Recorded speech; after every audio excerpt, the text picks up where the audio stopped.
We are very fortunate to have Jeff Mitchell as our next Director of Athletics. So ladies and gentlemen, please welcome Jeff Mitchell.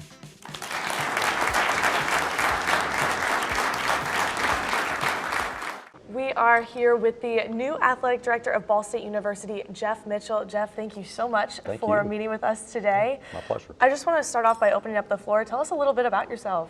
Oh, well, I am currently the Deputy Director of Athletics at the University of Southern Mississippi.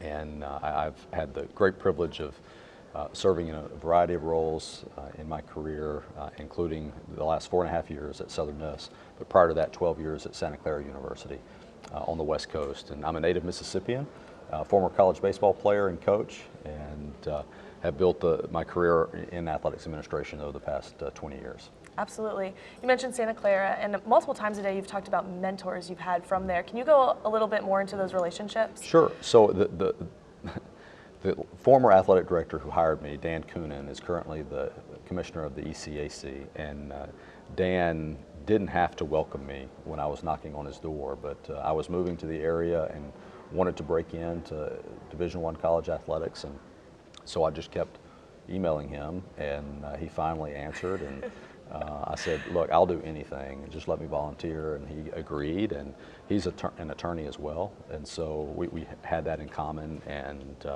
he put me in the compliance office at Santa Clara, and so even though I had an external background in college, and my first job was the sports information director at Millsaps College, Dan thought I was a good fit on the legal side with a legal background, and I'm really grateful for that opportunity because it afforded me a chance to learn about how to run an athletics department because I got to be included in every meeting that we had. So I'm grateful for him, and then when we had a leadership transition, I served as the interim AD, but then Renee Bumgardner, who had previously served as the Deputy Athletics Director at Syracuse, was named AD, and she was able to just kind of tap further into my potential and said, you're going to be an AD one day, and we're going to put you in a situation to just learn and lead and understand how to go about it. So I'm grateful for her, to her as well. No, that's great to have people that are supporting you, rooting for you, telling you, no, you are going to be an athletic director one day. Going back into that law background that you have, can you tell us how that plays a crucial part in being an athletic director? Well, certainly today, it comes in valuably because there's so many complexities in the legal space right now with intercollegiate athletics.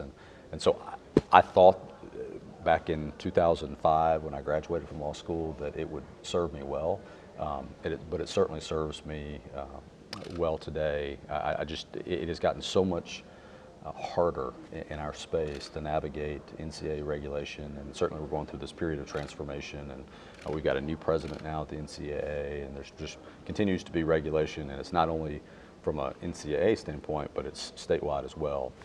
And so to have the ability to understand what's being talked about and to have opinions of my own that I can contribute is valuable. Absolutely. I would like to now go back even a little farther. Okay. You mentioned that you played collegiate baseball. Yes. And then I believe you were an assistant coach for the team shortly thereafter too. Okay, can you talk about your experience playing baseball? Well, I loved it, and I wouldn't trade it for the world. And I played for Jim Page, who is about to start his 35th year as a college baseball coach. Wow. And he was instrumental in my development, not only as a baseball player, but as a student athlete and as a person. And I think that that's what I try to emulate in my career, is to build people, not only as athletes, but certainly as scholars, and most importantly as people, and people for others. So he had a pivotal role that he played in my life, and so I'm grateful for him. And then he offered me the opportunity to coach with him. This was in my second year of working as a sports information director. At the Division III level, you do everything.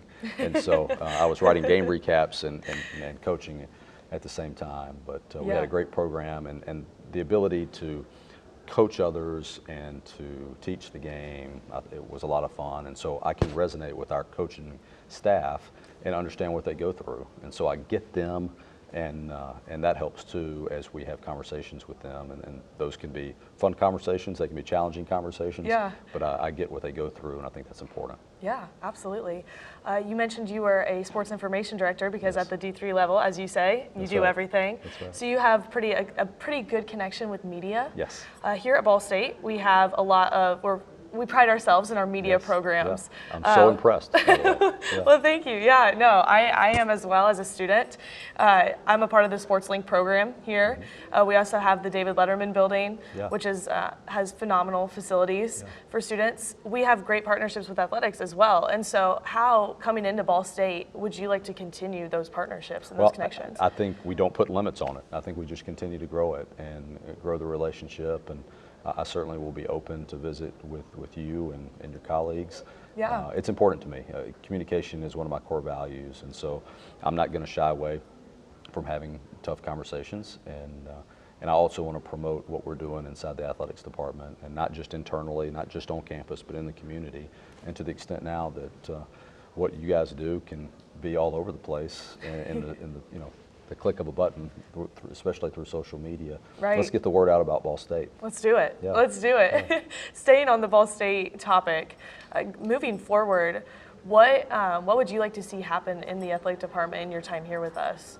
Yeah, well, the first thing is I need to learn a lot more about it, and so I'm eager to digest all the information that's coming at me right now, get to know our coaches, get to know our student athletes and our staff, get to know campus, and then begin to formulate a plan. So I don't want to sit here today and outline this grand vision when I still need to understand a little bit more about what we want to do. But I will say this, I do want us to win a lot of championships and dominate the MAC and be relevant not only regionally but certainly nationally, and that will happen if we take care of ourselves first, right? And be the Ball State that I know that we can be and build our brand. And so I'm looking forward to that. Yeah, we are too. We are too. Wrapping it up here, you've mentioned multiple times in this journey and this transition about dreams. Yes. And being able to accomplish and reach those dreams. Yeah. What is one piece of advice that you would give people who are still chasing after their dreams today? Do not be deterred, because it's going to happen. You're going to have setbacks. There will be disappointments along the way. There will be moments when you question why you're doing it, and there's a support system behind you that you may not realize. And today I was so touched by my 3 friends who I had no idea were coming, that went through the NCAA pathway program with me, and that's why you keep going, because there's people for you, and that's why I said a couple of different times that I want to be for others, and I want our student athletes, our coaches, to be for other people, to develop others. So you just keep going.